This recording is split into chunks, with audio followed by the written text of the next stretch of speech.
네, 안녕하세요. 여러분들 반갑습니다. 오늘은 특별한 분을 이제 여러분들에게 소개해 드리려고 하는데요. 지금 옆에 계시는 이분은 굉장히 우리나라의 NGO 활동에 조예가 깊으신 분이고, 특히 요즘 코로나 같이 이런 특별한 이제 재난 상황에 여러분들의 특별한 도움을 줄 수 있는 그런 분입니다. 한번 소개 좀 해주시겠어요? 예, 안녕하세요. 예, 김동훈입니다. 만나서 반갑습니다. 지금은 재난위기관리회사라고 좀 처음 들어보신 개념일 텐데, 네. 재난위기에만 전문적으로 대응하는 회사인 거죠. 예, 그런 회사를 만들어서 지금 활동을 하고 있고요. 네. 그동안은 한 20년, 딱 만 20년 됐는데, 금년으로 만 20년 동안 한 24개 나라 네. 왔다 갔다 하면서 주로 국제 구호 사업을 해왔습니다. 국제 구호 음. 사업 하면은 들어보신 분도 있을 텐데, 아마 여러분이 아시는 가장 유명한 사람이라면은, 네. 같은 직업을 가진 유명한 사람이라면 예전에 월드비전이라는 단체에 있던 그 한비아 팀장님, 네, 음. 그분하고 하는 일이 똑같다고 보시면 되는 거예요. 다만 네. 소속이 다르고 활동하는 데가 다른데, 네.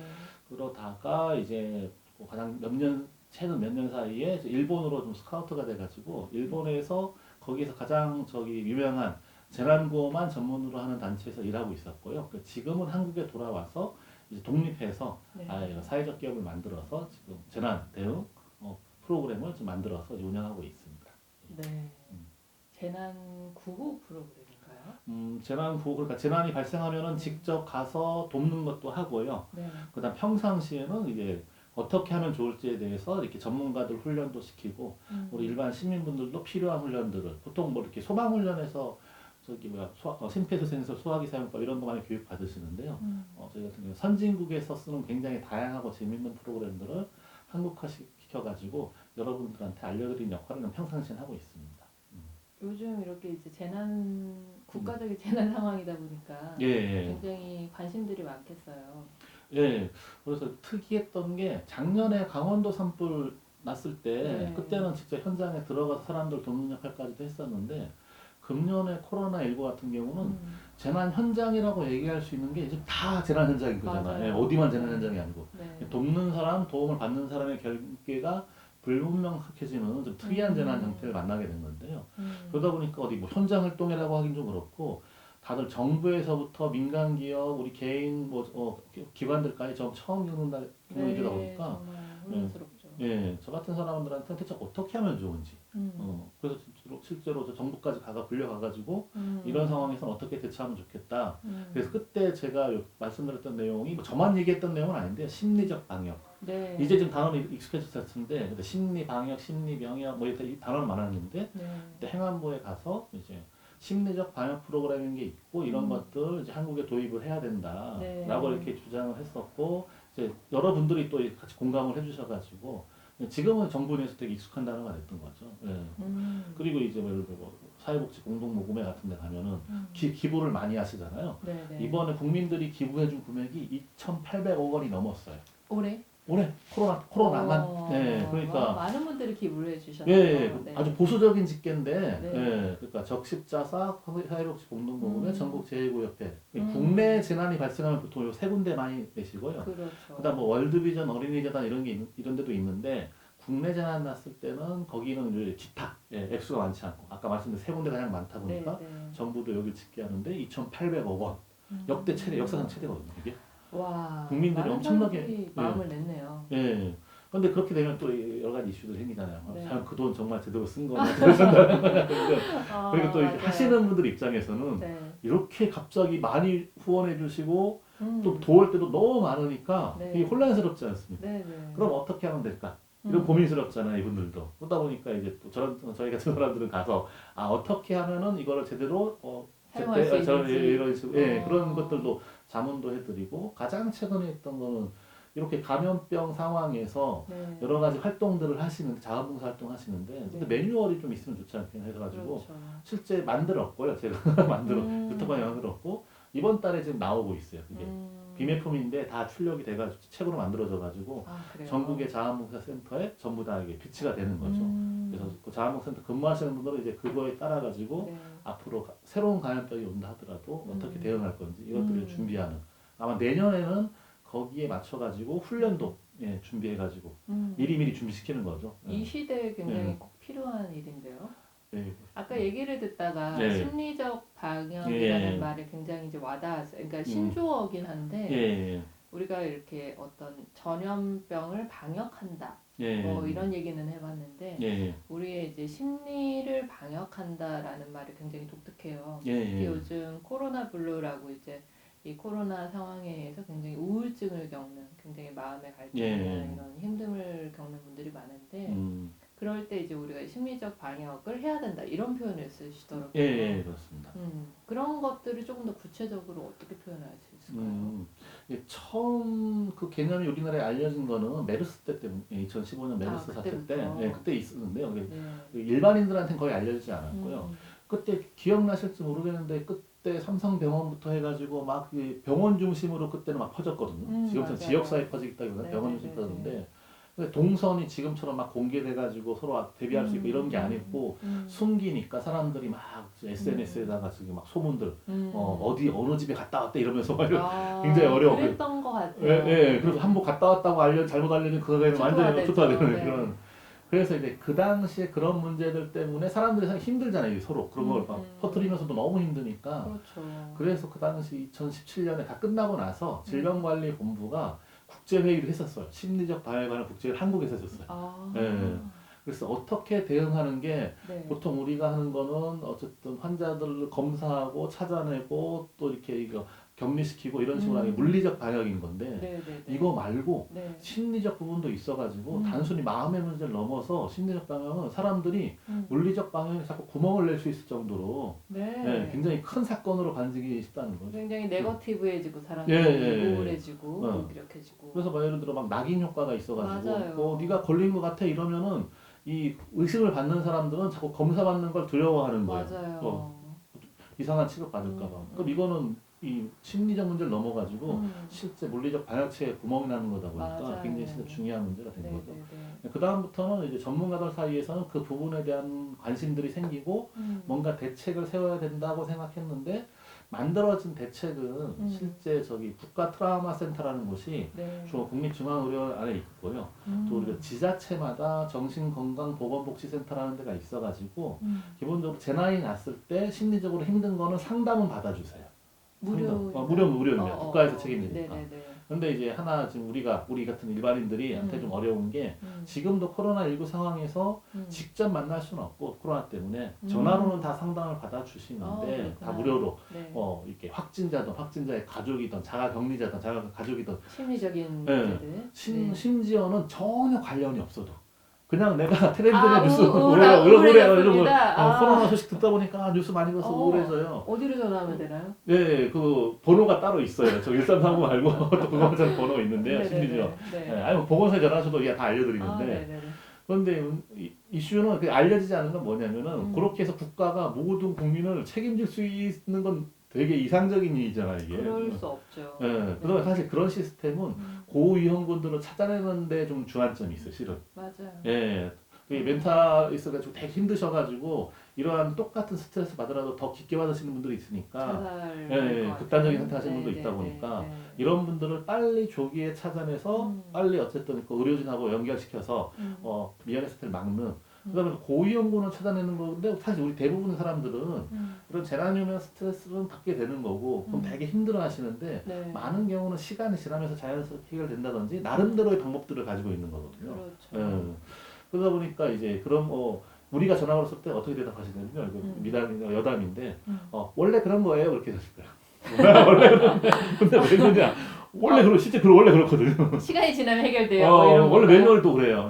원래 그런 거예요. 원래 그런 거예요. 일반 사람들은 재난 나면 다 스트레스 받는 거고요. 다 우울해져요. 시간이 지나면은 자연스럽게 나아질 수가 있어요. 당황스러운 답변인데요. 근데 예전에는 그게 있어요. 경주 포항진 때는 실제 전화 걸었는데 네. 이 시민 전화 가셨는데 느낌을 딱 그렇게 받은 거야. 네. 원래 그런 거예요. 원래 그러면 내가 왜 전화를 하냐고. 이거 황당한 일이죠. 황당할 수 있는데 그러니까 좀 말하는 것들을 많이들 이렇게 많이 바뀌면서 원래 그런 겁니다. 네. 그러니까 고위험군을 찾아내는 거고 사실 이게 평상시에 우리가 스스로 어떻게 해야 되는지 이게 되게 중요한데 그래서 이번에 경기도청에서 경기도 시민들 대상으로 해서 확진자 자가격리자를 대상으로 진짜 설문조사를 해봤거든요. 그분들만. 그런데 이제 이분들은 제일 도움이 된 게 뭐냐? 확진자들은 지금 치료를 받아야 되니까 병원에나 생활치료센터에 계신 그렇죠. 거잖아요. 그렇죠. 그러다 보니까 의료진이 도움 주는 거에서부터 음. 사람들의 응원에 지인들이 응원 메시지 보여주는 거, 그렇죠. 어, 보호를 받고 있죠. 근데 그러다 보니까 다양한 요인들이 도움이 됐고, 그건 뭐 충분히 예상할 수 있던 건데 자가격리자들은 훨씬 더 숫자도 많고 집에서 이제 14일 동안 격리해야 되는데 아무도 관심이 없죠. 예, 뭐 네. 그 사람만 챙기는 건 아니니까. 네. 그러다 보니까 그분들은 압도적으로 가족이 가장 도움이 됐다고. 그렇죠. 네, 압도적으로 가족이. 음. 그러다 보니까 가족들이 평상시에는 사이가 나쁘다가도 격리자가 됐을 때는 믿을 건 뭐 가족밖에 없다 이런 얘기도 되고 네. 사실 가족의 도움을 받지 못하는 분들이 문제인데 이번 1차 대유행 기간 중에 네. 서울시에서 그 서울대 보건대학을 요청해가지고 저기 뭐 설문조사 심리와 관련된 설문조사 계속 해왔거든요. 네, 그 중에 하나가 특이한 게 네. 서울 시내에 계시는 분들 중에 한 20% 정도가 뭐라고 대답했냐면 가장 두려운 게 뭐냐 걸렸을 때 도와줄 사람이 아무도 없다는 거야. 네. 완전히 고립돼 있다는 거야. 이게 그 네. 고독사 같은 거. 네. 아무도 도와주지 그러니까 않아요. 사회적 관계가 평소부터도 이렇게 절단돼 있는 부분들이 많은데 네, 네. 이런 질병까지 걸렸을 때는 완전히 자기는 도움을 요청할 데가 없다는 거죠. 근데 그 퍼센테이지가 거의 20%가 넘어가다 보니까 이거는 이제 거의 사회적인 구조적인 문제인 거지 맞아요. 개인들이 감당하기 너무 큰 문제라는 걸 이게 나오는 거죠 이런 식으로. 이게 1인 가구가 늘어나면서 예, 맞습니다. 사람들이랑 많이 연락을 안 하면서 이제 예. 결국은 누구에게 도움을 요청할 수 없는 예. 이런 구조적인 환경. 예. 그러다 보니까 이 문제는 뭐 아까 말한 뭐 트라우마 센터나 정신건강보건센터 다 감당할 수 있는 문제가 전혀 아닌 거예요. 그렇죠. 이건 구조의 문제죠. 예, 구조 문제고 네. 이거에 대항할 수 있는 건 뭐 정부가 다 알아서 준비해주면 좋겠지만은 세계 어떠한 나라도 그러지 못해요 이게. 예, 맞아요. 그러다 보니까 시민들이 그러니까 이게 이거 개념을 하나 알아두시면 좋을 것 같은데 저희가 가르치는 개념 중에 제일 중요한 게 기본은 이건데 자조, 협조, 공조라는 개념인데요. 네. 자조는 내가 날 지키는 거 자조. 자조. 협조라는 건 우리끼리. 예. 서로 돕는 거. 예. 협조. 뭐 네. 가족끼리, 이웃끼리 돕고 마을이 마을. 그래서 이웃이 이웃을 구한다. 이걸 이렇게 생각하시면 되는 거고요. 나머지 하나가 공조. 국가가 공조. 예, 도와주는, 구해주는 국가 위기관리 시스템 공조라는 건데 한국에는 공조밖에는 거의 알려진 게 없었어요. 일반 시민마저도. 그렇죠. 나라가 어떻게 해주길 그런 거죠. 예. 네. 그런데 선진국들의 경우를 보더라도 나라가 큰 규모의 재난일수록 나라가 해줄 수 있는 건 한계가 있어요. 맞아요. 작은 재는 어떻게 다 할 수 있는데 그럴 때 있도록 자조나 협조가 중요한데 사실 뭐 굳이 얘기하자면 코로나19라는 거는 우리나라 입장에서는 6.25 전쟁 이후로 처음으로 겪어오는 굉장히 큰 형태의 장기 복합 광역 재난이거든요. 그 사이에 그 경험이 많지가 않은 거예요. 그랬을 것 같네요. 네. 네. 그러다 보니까 자조나 협조의 개념도 없고 그거에 관련된 컨텐츠나 기관이나 사람이나 준비 정도도 없는 거야. 오로지 국가가 어떻게 하는지 관심 있었던 거죠. 지금도 사실 많은 시민들이 국민들이 이 국가가 어떻게 3단계를 해 혹은 뭐 재난지원금을 얼마 줄 거야. 그러니까 사실 이거에만 관심이 있거든요. 예. 네. 그래서 이번 사태 보면은 아마 여러분 느끼시는 게 있을 텐데 초반에는 국가도 준비가 안 돼 있고 우리도 준비가 안 돼 있어요. 맞아요. 그러면은 시스템이 잘 안 됐을 때는 제도적으로 잘 안 돼 있을 때는 문화가 작동하는 거죠 우리끼리. 평상시에 우리가 공동체 문화가 어땠고 우리가 이런 새로운 위기에 어떻게 대처하고 사실 우리가 국민들이 나서가지고 다 어쨌든 대구 경북이 그렇게 해서 이제 많이 좋아졌던 건데 네. 스스로 나서가지고 시민들이 네. 서로 도우면서 근데 시간이 지나면서 상황이 바뀌고 있는 게요. 계속 제도가 강화돼요. 이제 3단계 체계도 만들어지고 거리두기 5단계 체계 만들어지고 있죠, 점점. 그러면은 또 제도가 강해지면은 그만큼 안전해지는 것도 있는데 상대적으로 이 문화적인 관계들은 약해지는 거죠. 제도에 기대고 이제 지침에 기대고 하다 보니까 그래서 이제 어쨌든 똑같은 재난인데 시간의 흐름에 따라 가지고 상황들이 많이 달라지게 돼 있는데 지금은 제도도 제도지만은 다시 한번 지금 우리 자신이 어떻게 서로를 도우면서 네. 또는 내가 나를 어떻게 도우면서 이 위기를 극복할 것인지 이거에 대해서 한번 다시 한번 더 생각해보고 실천해보고 할 필요가 있는 시점인 것 같아요. 이 심리적 방역의 가장 중요한 요소네요. 내가 나를 돕는 거 혹은 예. 우리가 서로를 우리가 얼마나 지켜줄 수 있고 협조할 수 있는지. 예. 그래서 지금도 저기 행정안전부에서 일주일에 한 번씩 그 자원봉사 하시는 사람들의 숫자를 집계하고 있는데 특이한 현상이 벌어진 게 아마 이게 다 같이 계시면 제가 퀴즈 내고 상품 드릴 텐데 2015년 메르스 사태 때 그때 자원봉사 하셨던 분들의 총 숫자는 집계된 게 44,000명이었거든요. 와. 근데 감염병 상황에서 자원봉사라는 거는 네. 본인도 감염의 위험을 무릅쓰고 나가서 자원봉사 되는 건데 되게 그럼 당연히 보통은 이제 위축이 되는데 네, 더 안 하려고 그러는데 네. 메르스 때 44,000명. 그럼 코로나 때는 몇 명일까? 퀴즈입니다. 몇 명 정도 예상하세요? 한 10만 명? 예, 예. 지난달까지 제가 네. 행정안전부 민간협력위원회라서 그 자료를 네, 볼 수가 네, 있는데요. 네, 예, 네. 지난달까지 통계 나온 게 110만 명이 넘었습니다. 110만. 110만 명? 110만. 엄청 많네요. 그러니까 예. 이게 기간이 길어져서 그런 건가요? 기간도 있고요. 네. 그만큼 더 열심히 하시는 거예요. 이미 7월 초까지가 70만이 됐거든요. 예, 3월, 4월 넘어갔을 때 이미 40만 아니, 넘었어요. 지금 예. 어디에서 그렇게 많은 봉사자들이 활동하고 있나요? 그러니까 저도 병원인가요? 요거를 네. 저기 연구를 부탁받아가지고 조사하다 보니까 알게 된 게 네. 보이지 않는 곳에서 굉장히 많이 하시는데요. 동네마다 모여셔가지고 마스크 만들고, 아, 예. 마스크. 그래서 어른들은 또 해가지고 방역소독 시장 가서 방역소독하고 하는데 계속 이렇게 많이 하시는데요. 네네네. 근데 이분들이 특별한 대가를 바라지 않고 보이지 않는 곳에서 굉장히 하다 맞아요. 보니까 네. 사실 우리가 보이지 않는 곳에서 빚지는 게 다른 분들한테 빚지는 게 너무 많아요. 그래서 안 보여서 그렇고 이분들 굳이 뭐 드러나게 하지 않고. 정말 우리가 누군가의 도움을 받고 있는 거네요. 예, 지금 저도 이번에 해보면서 그걸 많이 느꼈는데요. 네, 네, 와, 네. 이렇게까지도 이렇게 뒤에서 보이지 않는 곳에서 다 하시는구나. 음. 이런 것들을 많이 느끼게 돼요. 그런데 이제 자원봉사를 관리하는 사람들 입장에서는 네. 애매할 수밖에 없는 게 네. 이렇게 많이 하는 왜 그럴까? 이해가 안 되는 거예요, 도대체.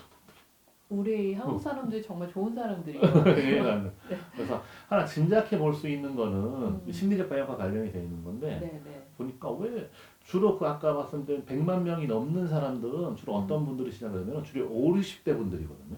아, 나이가 드신. 네, 왜 그러냐면은 정부가 집계한다는 거는 음. 누군가 정부가 집계할 수 있는 통로로 등록을 하고 봉사하고 그렇죠, 등록하시고 그렇죠. 보고하신 거잖아요. 네네네. 그럼 보통 지역에 있는 246개 자원봉사 센터들이거든요. 아. 어. 그러니까 공식적인 집계라는 거지 그런 비공식이 거 도마는 거죠. 사실. 예. 네. 근데 그 공식적인 집계에서는 그 자원봉사 센터들은 지역에 계신 분들이 주로 많이 하세요. 50대 주력이 실제 그분들이 이렇게 얘기하시는데 그분들이 뭐는 왜 한다고 했을 때 그분들한테는 자원봉사 자체가 한 라이프 스타일인 경우가 굉장히 많은 거예요. 아. 그러니까 예를 들어 교회 다니시는 분들 얘기하시는데 네. 평상시에 그렇게 힘들다가도 주말에 교회 가서 사람들하고 만나고 얘기하고 이걸 또 예배드리면서 어쨌든 기운을 받자 이런 분들이 있는 거잖아요. 그런 것처럼 어떤 분들은 자원봉사를 통해 가지고 사람들과 만나고 교류하고 학습하고 서로 강화되는 그런 느낌이 있는데 네. 그런데 이제 딱 코로나부터 막히니까 음. 본인들도 너무 힘든 거죠. 그랬을 때 이제 그분들이 자원봉사 더 열심히 해서 스스로 지키려고 그러는데 코로나19를 완화하는데 직접적으로 기여하는 자원봉사도 되게 효과가 있는 그거 자체도 네, 효과가 네, 있는데 네, 네. 이번에 보니까 전혀 재난하고 관련 없는 자원봉사를 한다 하더라도 본인들을 지키는 데 되게 중요한 거예요. 이게. 맞아요. 자기 만족, 자기가 네. 기여하고 있다라는 그런 예, 되게 예, 좋은 맞습니다. 에너지죠. 이거는. 그럼 이러한 현상들은 앞으로도 또 공동체가 위기에 처하게 됐을 때 사람들이 움직이려는 거를 그 위기를 해소하기 위한 자원봉사해야 된다 딱 이렇게 한정될 게 아니고 네네네. 그 순간에 위기하고 상관이 없더라도 우리끼리 모여가지고 우리가 서로 격려하고 지지하고 연결돼 있고 서로 도울 수 있는 그런 활동이라면은 그거 자체가 위기 상황 속에서도 스스로를 지켜내는 굉장히 큰 힘이라는 거죠. 네, 그럼 그러네요. 자원봉사하는 분들은 반드시 꼭 재난 해결하기 위한 봉사해야 돼. 이걸 넘어가지고 음. 다시 우리끼리 모여서 어떠한 공동체 활동을 할 건가, 어떻게 서로를 도울 수 있을 건가. 그러다 보니까 있지 않습니까? 해외에는 그런 사람이 많은데요. 예를 들어 우리는 어떤 개념, 우리 커피 봉사단이에요. 꽃꽂이 봉사단이에요. 우리 옷가리나 봉사단인 거예요. 뭐 이런 많은 봉사단이.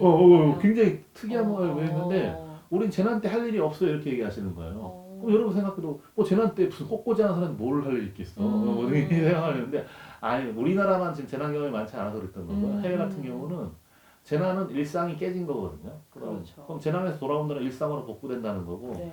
그러면 그 사이에 재난을 당한 피해자로서 있는 그 기간 동안은 일상으로 돌아오기 전까지 최대한 몸과 마음이 일상과 가까운 상태를 유지할 수 있게 도와주는 게 우리가 해야 될 역할인 거야. 자원봉사. 심리적 방역의 핵심이네요. 네. 그러다 보니까 그 일상을 유지한다는 거는 굉장히 다양한 요소가 있는 거잖아요. 그렇죠. 그러다 보니까 예를 들어 음악을 연주하는 팀인 거야. 근데 재난이 났어. 그럼 이건 상관이 없는 게 아니고요. 네. 그 악기 들고 가가지고 재난지역 가서 사람들 이재명을 모아놓고 연주하는 거예요. 너무 감동스럽게. 네. 근데 그런 일들이 해외에서 굉장히 많거든요. 맞아요. 또 하나의 중요한 일인 거예요, 이것 자체가. 네네네. 자, 그러면 마지막으로 이 심리적 방역의 어떤 사례 같은 것들을 좀 네, 있을까요? 극적인 사례라 그러면 확 와닿을 수 있는 게 작년에 강원도 산불 때 네. 현장에서 직접 보게 됐는데 네. 그 한 1,200명 정도 이재민이 생겼고 음. 고령화 지역이라서 특히나 이게 할머니들이 마을을 못 떠나시는 거 대피소를 못 가고 농사를 짓다 보니까 그래서 좀 마을회관에서 생활하셨는데 네. 좁은 마을회관에서 오랫동안 생활하기 다 힘드시잖아요. 그런데 저기 그래서 뭐 중앙에서 국가에서 보낸 뭐 트라우마 상담팀도 내려오고 여러 팀들이 내려서 했는데 그거보다 정말 도움이 된 건 뭐였냐면은 저기 그 고성군 토성면이 가장 피해가 심했는데 네. 토성면에는 토성 농협이 있어요. 농협이 있는데 그분들이 사회공헌으로 활동으로 뭘 했냐면 버스를 대절해가지고 요 마을 회관마다 돌아다니면서 이 할머니들을 태우고 목욕탕에 데리고 가서 목욕을 시켜주고 오는 거예요. 아, 목욕 봉사인데 뭐 그런 게 있는데 그런데 다른 거 이분 할머니들요 그렇게 힘들어하다가 목욕만 한번 하시고 오면은 싹 바뀌어 사람이 긴장감이 확 굉장히 달라지는 큰 효과네요. 굉장히 큰 효과인 거예요. 네. 그런데 그때 특별한 사회공헌이니 하기에는 제가 활동하던 일본 같은 경우는 제가 활동했던 그 단체 하는 일 중에 하나가 대피소가 만들어지면은 목욕탕을 만들어주는 게 사업에 들어가 있어요. 일부러. 목욕이 매우 중요하니까. 목욕 중요해요, 실제로. 예, 중요하고 네. 다른 걸로 도움을 받는다 하더라도 그렇게 힘들어하다가도 목욕 한번 하게 되면 사람이 싹 바뀌고 와가지고 그 엄청난 높아졌던 긴장감이 이완되는 거지. 이쪽 용어로 이완되는 건데 그 효과를 가지고 오는 거죠. 네. 예. 그래서 보니까 또 할머니들도 그것만 기다리셨어요. 다른 구호팀 오는 거 별로 반갑지 않아. 다 오셔가지고 뭐 컵라면 주고 뭐 이렇게 간식 주고 해봐야 뭐 비슷한 거 많고 정작 본인한테 필요한 거는 네. 그 생존에 가는 게 아니잖아. 우리나라 선진국은 재난 났을 때 생존에 관한 것들은 거의 시스템이 알아서 해주고요. 거의 대부분 마음의 문제 이런 건데 또 그 목욕도 시켜주나요? 아니죠. 그럼 가서 할머니 가서 하는 거고 뭐 할 수 있으면 그 재난약자들 같은 경우는 네. 그런 서비스까지 있으면 좋은데 그게 안 되는 건 딴 게 아니고요. 그걸 도와줄 사람들이 없어. 자원봉사자들 그것까지 생각을 못 하는 거야. 자원봉사 재난가서 하는 거 그거는 전문적 훈련 받은 사람들이 와서 구조하고 이런 거 생각하시지. 아까 말씀드렸던 뭐 꽃꽂이 하던 뭐 오카리나 불던 음식 뭐 이렇게 요리를 하던 간에 그걸로 다 봉사할 수 있는데 그럼 누구는 가가지고 어려운 분들 목욕도 시켜드리고 하시면 되는데 그런 것까지 생각이 안 되는 거죠. 예. 그런 거에 대해서 이제 생각을 가지신 분들이 있으면은 기회가 만들어지면서 또 하는 거고 또 우리 대표님께서 시행볼 하시니까 그렇게 제가 시행볼 관련해가지고 방법이 없을까 하는데 아직까지 힘든 거는 공간 자체가 마련하기 힘들어서. 조용해야 되니까. 재난 현장가 대피소에서 이렇게 한다고 되는 일은 아니지 않습니까? 그래서 이 아이들 놀 때는 아동 친화적 공간을 만들어서 놀아주는 프로그램들이 필요한 거고요. 할머니들한테는 어쨌든 그렇게 이제 목욕할 수 있는 공간들, 종교인들한테는 예배 드릴 수 있는 공간. 그래서 막 종교인한테 벌어지거든요. 우리나라도 그게 있었는데 그러다 보니까 시행을 하기 위해서는 이게 있으면은 독립적인 공간을 만들 수 있다 그러면 이것도 굉장히 큰 효과가 있을 수 있는데 그래서 생각을 어디 후원 받아가지고 갑자기 든 생각이 있어요. 뭐냐면 버스를 하나 나도 그 얘기해요. 대절해서 그래서 기부를 받아서 싱잉볼 트럭을 특수 제작해가지고 그거 재난 현장에 들어가서 그 안에서 이렇게 뭔가 할 수 수용할 수 있다면 있으니까. 그거 자체가 싱잉볼에도 쓰이고 다양한 그 휴식 공간에도 쓰일 수 있잖아요. 그 정도의 좋은 이게 생각이에요. 재난 대피소 가면 시끄럽고 불 계속 켜져 있어가지고 맞아요. 스트레스 받을 수밖에 없어요. 계속 체육관에 대피소 있는데 불 하나 크게 켜놓고서 내는 노출 소음에 노출된 버스를 하나 개조해야 되거든요. 예. 그리고 이제 우리 생각해 볼 게 세월호 참사 때도 현장에 있었는데 생각해 보세요. 전국의 구호팀들이 가가지고 온갖 구호 활동을 하더라도 실종자 가족 입장에서는 우리 아이들 바닷속에 있어. 살아있는 주원인지 몰라. 희망을 놓지 않고 있는데 거기에서 실종자 가족들한테 밥 주고 물 주고 해봐야 아무 소용이 없는 거야. 목에 안 넘어가는 거죠. 그만큼 선진국 재난에서는 하나의 극단적인 얘기긴 했는데 선진국 재난에서는 이 생존보다는 이 시스템이 다 알아서 해주니까 우리나라도 되게 잘 돼 있어가지고 여러분 아시는 거 잘 돼 있어가지고 아무리 늦어져도 24시간만 버텨도 구호팀 도움을 받을 수 있어요. 작년 강원도 산불 때도 그 밤 한밤중에 일어났는데 해 뜨기 전에 구호팀이 다 와 있었어. 그만큼 속도가 빠른데요. 근데 문제는 내가 엄마야. 갑자기 큰 재난 낮에 만났어. 우리 아이 집 학원 가 있어. 연락이 안 돼. 걱정스럽고. 걱정 아무것도 안 해. 여기 구호 활동 다 필요 없어요. 안부, 가족의 안부를 확인하는 게 가장 먼저 선진국에서 제일 중요한 문제거든요. 네, 맞아요. 마음의 문제 해결하지 못하면 어떠한 물리적 구호 활동도 본인한테 도움이 안 되는 거예요. 그러다 보니까 이 부분은 어떻게 해결할까? 재난에서 제일 중요한 게 이 심리적인 케어네요, 사실은. 그래서 아직도 우리나라에서는 그 전문가들 사이에서도 아주 심리적 세월호 참사 이후에 그 트라우마 문제에 대해서 사회적 관심도 많아지고 국가 네. 시스템도 이렇게 만들어 놓긴 했는데 네. 더 다른 나라의 사례를 봤을 때 필요한 거는 예를 들어 재난 대피소 하나 만든다? 음. 그거 자체도 심리적으로 설계를 해야 돼. 음. 예. 불빛을 어떻게 할 건가, 그렇죠. 음향을 어떻게 할 건가, 그렇죠. 사람들 배치를 매우 어떻게 할 중요하죠. 건가, 네. 우리 사람들이 가서 도와줄 때 어떻게 얘기를 할 건가. 또 프로그램도 아까 목욕하는 프로그램처럼. 오늘 반려동물 가지고 계신 분들은 데리고 대피소에 들어가지 못해 우리나라 지침이. 그렇죠. 개 싫어하는 사람. 있으니까. 네. 그러다 보니까 해외 같은 경우는 반려동물 대피소 따로 만들거나 아니면 반려동물과 같이 들어갈 수 있는 대피소 따로 만드는데 우와. 왜냐면 실제로 반려인의 건강에서는 되게 중요한 요소거든요. 맞아요. 분들한테는 맞아요. 굉장히 가족이기 때문에 맞아요. 선생님 말씀드린 선생님 가족이 떨어져 있어봐 될 일이 안 되는 거야. 맞아요. 그러니까 어쨌든 전체 구호 사업이 설계에 있어가지고 심리적 요소들을 결합해가지고 해야 되는데 아직 우리나라에는 이런 경험이 거의 없어요. 전문가도 없고. 맞아요. 앞으로도 굉장히 큰 과제가 이제 될 겁니다. 안 음. 그러면 이번에 지금 울산 아로노보에서 화재 나가지고 주상복합 화재 나가지고 어떤 지자체장이 거기서 호텔에 데려간 거야 이재민들. 그 여러분들 상식하고 좀 다른데 여러분들 보면 뭐 이재민들이 호텔에 가서 잔다고 지자체가 돈을 내? 이거 우리 세금으로 좋은 거예요. 여러분이 당했어봐. 호텔에 가서 자고 싶지 지금 체육관 가가지고 맨바닥에 매트 깔고 자겠어요? 의상하게도 6.25 때도 그랬는데 지금도 그래. 왜 다른 건 모든 사회에서 다 발전하는데 왜 그거는 왜 그렇게 해야 되는 거야? 우리 편견인 거야 그게. 작년 강원도 산불 같은 경우에도 갑자기 너무 많은 이재민이 생기니까 마침 거기 관광도시라서 펜션과 연수원이 많아서 재해대책본부가 다 분산을 시켰고요. 와. 그러다 보니까 그때 금요일 저녁에 났는데 월요일부터는 회사도 가야 돼, 학교도 가야 돼, 그렇죠. 어떻게 해야 돼? 그렇죠. 그래서 주로 이제 젊은 분들 회사에 가야 되거나 아이를 학교에 보내는 이런 분들은 다 펜션 연수원에 들어갔고 그 다음에 아까 말한 할머니분들은 할아버지 할머니들은 농사 짓는 분들이 많다 보니까 집이 다 불타버렸어도 벗어날 수가 없어. 농사를 그만둘 수는 없기 때문에 자기의 자리들이 있고 필요한 것들이 있는데 이걸 다 맞춰서 해줘야 되는 거지. 네. 전부 다 체육관에 다 집어넣고 똑같이 생활한다. 예.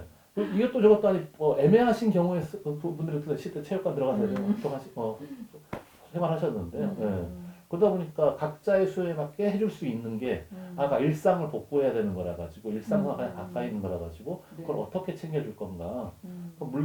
물적인 도움은 어떻게 주면 되냐면요. 그냥 예를 들어 다이소나 이마트 같은 걸 통째로 가져가 놓고서 그냥 필요한 거 아무거나 공짜로 다 가져가세요. 이러면 돼. 그러니까 이제 그것도 이렇게 발전해야 되고 한면에 말씀드리는 대로 지금 심리적 방역이든 심리적 지원이든 심리적 보호든 간에 이 분야도 이제 완전히 좀 업그레이드 돼서 재난 상황에서 우리 서로 도울 수 있게 만들어야 될 필요가 있습니다. 네, 오늘 정말 좋은 말씀 해주셔서 감사합니다. 예. 네, 오늘 이 말씀 나눠주신 이제 김동원 대표님 소개해드리고요. 우리 다음에 또 뵙도록 하겠습니다. 감사합니다. 네, 감사합니다. 네.